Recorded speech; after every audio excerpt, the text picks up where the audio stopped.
Good afternoon. Is my high ponytail and mascara doing a great job of masking my mental breakdown? Because it's been a day. So we're going to try to combat mental instability and breakouts with food. Because why not? This is also all prep work for what's going to be coming later this week. Hopefully tomorrow, possibly Wednesday. So first thing we're going to do is our noodles. And yes, I use a skillet because the water boils faster and the noodles cook faster. So why would I not do that? Heavily salt your water. More than that, but I already put salt in there. I mean, honestly, it's a rolling boil in like 8 minutes. You can't beat that. 1 pound of noodles for 10 minutes. While the noodles are finishing up, take a whole brick of Velveeta and cut it into 1-inch cubes. And strain your noodles. Skillet strain, 3/4 cup of milk in. Do medium-high heat and add all your Velveeta. Just like, oh Jesus, I made a mess. There, it's all safely in the pan. Continuously stir slowly and do not walk away. Once you get to this point, add anywhere from 1/4 to 1/2 cup of heavy cream and add it in slowly.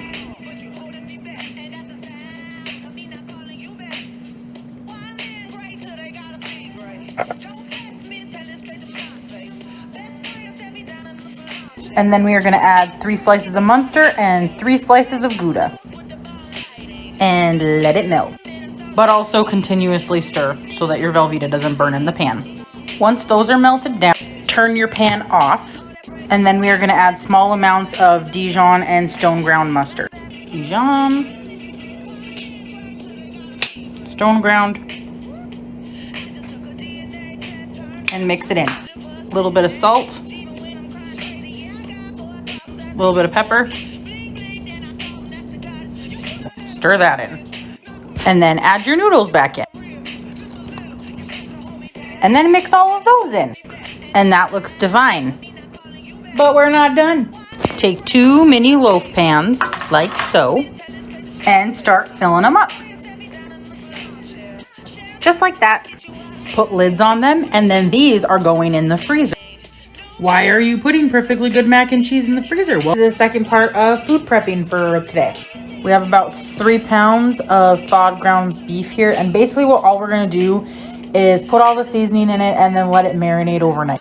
Because my ingenious plan is that we are going to make smoked stuffed meatloaf. You cannot honestly say that I am not a genius for thinking that this is a phenomenal idea. I must also give credit to my coworkers because she tried this a while back and we had come up with some ideas on how to make it better. And she basically just was like, you should do it on your channel.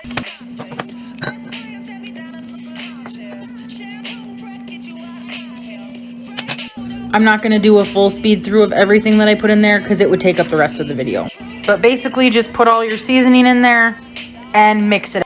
We're also going to add 1 to 2 tablespoons of Worcestershire sauce and mix that in. And cover it and pop it in the fridge. That's it. That's all it is. Welcome to the continuation video of the smoked meatloaf. Right now I'm going to go outside and we're going to get the smoker set up so that everything is ready to go when we start smoking everything. I'm also loving the fact that I can see myself in my phone in these mirrored glasses. It's kind of funny. Guys, want to know a fun fact? This is my Wagoneer that doesn't run and doesn't have seats in it. But one day it'll look nice.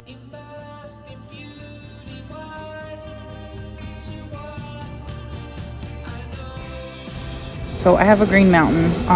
My grill has gone through its steps and now our target temp is 225. So you gotta wait I think it's like a half hour, 45 minutes, let it get up to temperature. So while that's doing that, let's make some freaking meatloaf.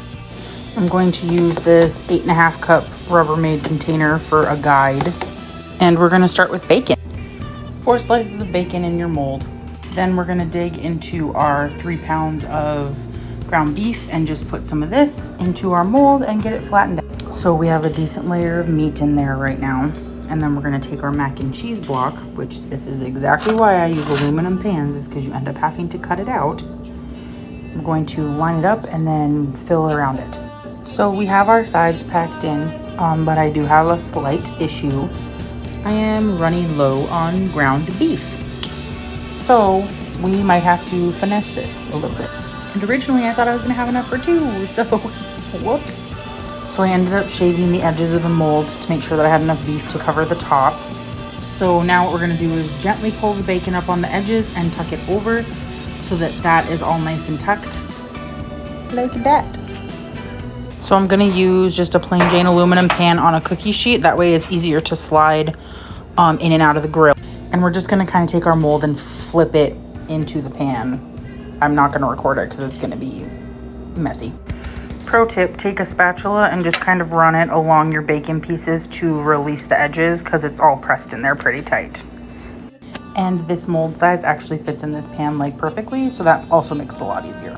And after a little shake, it just kind of came out. So kind of soften your edges and reshape it so that it's a nice even shape. I also had more bacon taken out, so I just laid 3 more bacon slices over top. And now we're gonna take it back out to the grill. So our grill is heated up and we've got it in there, and we're gonna leave it in there for 2.5, 3 hours. So like I said, we're gonna let it hang out there for roughly 2.5, maybe 3 hours, and then we'll check the internal temp. And then after that, we're gonna crank it up to 400 and then stick it back in there.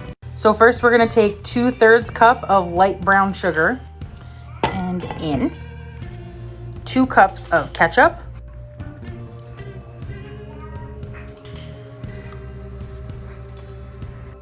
mix it with a wire whisk. It makes it a little easier to break up your brown sugar.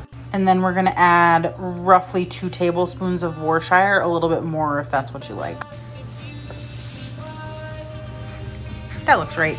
So then we're gonna take this outside and brush it all over our meatloaf and turn up our grill. So this is what it's looking like at about 3 hours. Internal temp is roughly about 120. So we're gonna slide this out and then close up our grill and turn up the heat. Turn your grill up to 400 degrees. And then we're gonna smother our meatloaf in our ketchup concoction. So that is all smothered. Our grill is heated up another hour. Okay, so this is after an hour at 400 degrees. I would kind of like the ketchup to be a little bit more, I don't know, crisped kind of. So I'm actually gonna take it off and we're gonna throw it in the broiler. Internal temp looking okay, so we should be fine. This is after the broiler for 5 minutes. I think it's gonna be pretty good.